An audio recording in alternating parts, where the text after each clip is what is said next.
လူတစ်ယောက်ဟာခန္ဓာကိုယ်ရဲ့65ရာခိုင်နှုန်းကျော်ပြင်းပြင်းထန်ထန်မီးလောင်ကျွမ်းခံခဲ့ရပါတယ်။မျက်နှာတစ်ခုလုံးပျက်စီးသွားပြီးလက်ချောင်းလေးတွေပါ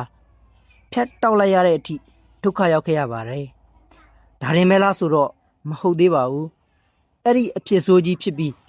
၄နှစ်အကြာမှာပဲသူဟာဒုတိယအကြိမ်အဖြစ်လေရင်ပြတ်ကျမှုနဲ့ထပ်ကြုံရပြီးခါအောက်ပိုင်းတစ်ခုလုံးတည်သွားခဲ့ရပြန်ပါတယ်။ဒီလိုမျိုးကံကြမ္မာရဲ့ရက်ဆက်တဲ့ရိုက်ခတ်မှုတွေကို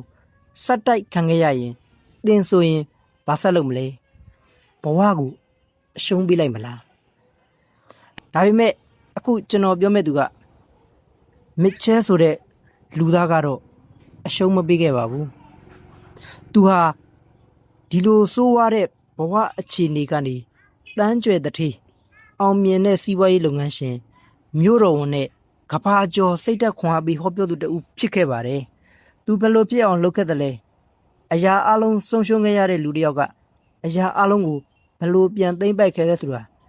ဒီဗီဒီယိုမှာအတူတူကြည့်လိုက်ရအောင်ဗျ။မေချဲရဲ့ဘဝအလဲပြောင်းက1982ခုနှစ်သူအသက်28နှစ်အရွယ်မှာစတင်ခဲ့တာပါ။သူဟာ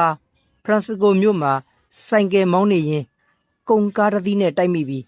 ဆိုင်ကယ်စီတိုင်ကြီးပောက်ကွဲကမီးလောင်ကျွမ်းခြင်းခံခဲ့ရပါတယ်။သူ့ခန္ဓာကိုယ်ရဲ့65ရာခိုင်နှုန်းဟာ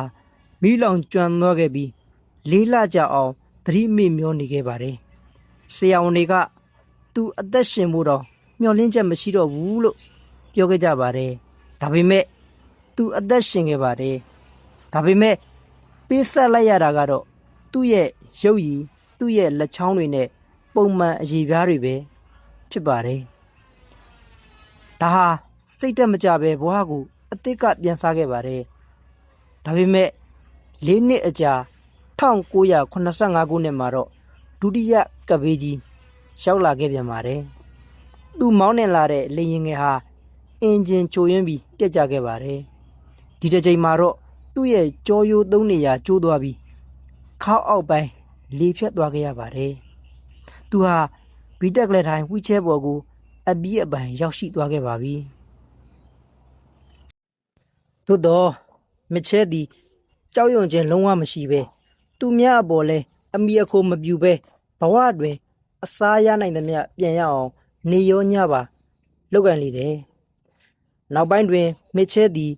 ကွန်ကရစ်လွတ်တော်အတွက်ရှင်းပြရတွင်မျက်နာသာလှသည့်နောက်တစ်ယောက်မဟုတ်ဘူးသောကြွေးကြော်တန်ဖြင့်သူ၏တမူထူးခြားဆန်းသည့်ရုပ်ရည်ကိုအဖိုးတန်ပစ္စည်းတစ်ခုအဖြစ်ပြောင်းလဲပွဲထုတ်အသုံးပြုလာခဲ့တယ်။သူကိုစတွင်မြင်တွေ့သူများအတွက်တုံလုံးဖွယ်ကောင်းလာသည့်သူ၏ရုပ်ရည်နှင့်ခန္ဓာကိုယ်ချွေရင်းချက်ကိုဂယုမထားပဲမစ်ချဲဟာရေလွာဖောင်သီးနီးကိုစတင်ကစားခဲ့တယ်။ထို့နောက်သူသည်အမျိုးသမီးတစ်ယောက်နှင့်ချစ်ကြမ်းဝင်ပြီးလက်ထပ်ခဲ့တယ်။စီမံခန့်ခွဲရေးဘာသာရပ်ဖြင့်မဟာဝိဇ္ဇာဘွဲ့ကိုလည်းထပ်မံစုခုကလေရင်မောင်းနှင်ခြင်းပတ်ဝန်းကျင်မပျက်စီးအောင်ထိန်းသိမ်းဆောင်ရွက်ခြင်းနဲ့လူထုအားဟောပြောခြင်းတို့ကိုလည်းဆက်လက်လုပ်ကိုင်ခဲ့တယ်။လူအများစုကတော့ဒီလိုအခြေအနေမျိုးမှာကံကြမ္မာကိုစိတ်ဆိုးပြီးလက်လျှော့သွားကြမှာပါပဲ။သိကြပါတယ်။ဒါပေမဲ့မစ်ချဲကတော့အဲ့ဒီအချိန်မှာကဘာကျော်သွားမဲ့တွေးခေါ်မှုတစ်ခုကိုတွေးမိခဲ့ပါတယ်။သူကပြောပါတယ်။ငါလေဖြတ်မသွားခင်တုန်းကငါဘဝမှာလုံနိုင်တဲ့အရာပေါင်း1000ရှိခဲ့တယ်။အခုလေဖြတ်သွားတော့9000ပဲကျန်တော့တယ်။ငါမှာရွေးချယ်စရာ2ခုရှိတယ်။ဆုံးရှုံးသွားတဲ့အရာ1000ကိုပဲထိုင်တွေးပြီးစိတ်တက်ကြနေမလား။ဒါမှမဟုတ်ငါမှာကြံနေသေးတဲ့အရာ9000ကိုပဲ